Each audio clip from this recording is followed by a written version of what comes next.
I was very, very hopeful, like the millions of Egyptian youth who took part in the revolution. We wanted to see change, we wanted democracy, we wanted human rights, and we wanted an end to torture, to the endless abuses of human rights that were rampant under the Mubarak regime. Sondos Assem was carried into government on the tide that swept aside Egypt's military ruler, Hosni Mubarak. She worked for the country's first elected president, the Muslim Brotherhood's Mohamed Morsi. That seems a long time ago now. Morsi is in jail. Sondos lives in the UK in exile. This is the only team she's part of now. A death sentence hangs over her. Punishment laid down under Egypt's new ruler, President Sisi, who will be David Cameron's guest at Downing Street this week. It's a real shock to me and to Democrats in Egypt and to people who are the victims of the current military regime, to see that the British government and other Western governments are embracing the very same regime that is repressing them and torturing them on a daily basis.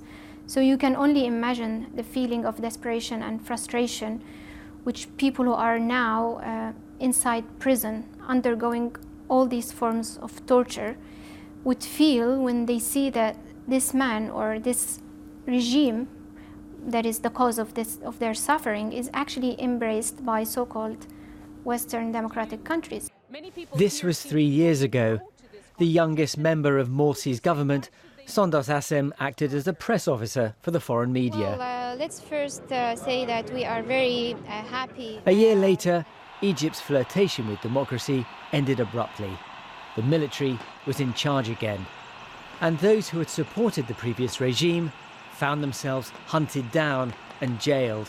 You can see now that most of the liberal, the secular, the leftist and the Islamist activists who were publicly involved during the revolution are now either in jail, are exiled, or have been killed. So I don't think Egypt now is a safe place for any Democrat or for anyone who opposes the current military regime. She fled Egypt in fear and won a scholarship at Oxford University. But during her exams this summer, any hope she had of returning home disappeared. I was utterly shocked by the news of this death sentence. The charges are ludicrous, you know. In the same case, there are 35 defendants. They are accused of espionage with a range of foreign entities to destabilize the country. So it's basically, people are accused of a grand conspiracy to overthrow the regime, to destabilize Egypt. The crowds that greeted the fall of Morsi felt he behaved no better than the authoritarian regime before him. But there are those here who fear General Sisi is guilty of widespread abuses and that David Cameron shouldn't have invited him. I actually regret that he's being invited. To actually put out the carpet for him, to invite him in the way that he's being invited, in a way becomes celebratory for Sisi. That will be how it would be presented in the media back in Egypt, that he's being greeted and warmly embraced by Britain. And that's not good enough. He has thrown into prison thousands of peaceful demonstrators. He has corrupted the legal system. We've seen the passing of the death penalty on well over 1,000 people simply because they were members of the party that was previously in government. I think it's very painful for me and for anyone who can't go back to their country, you know.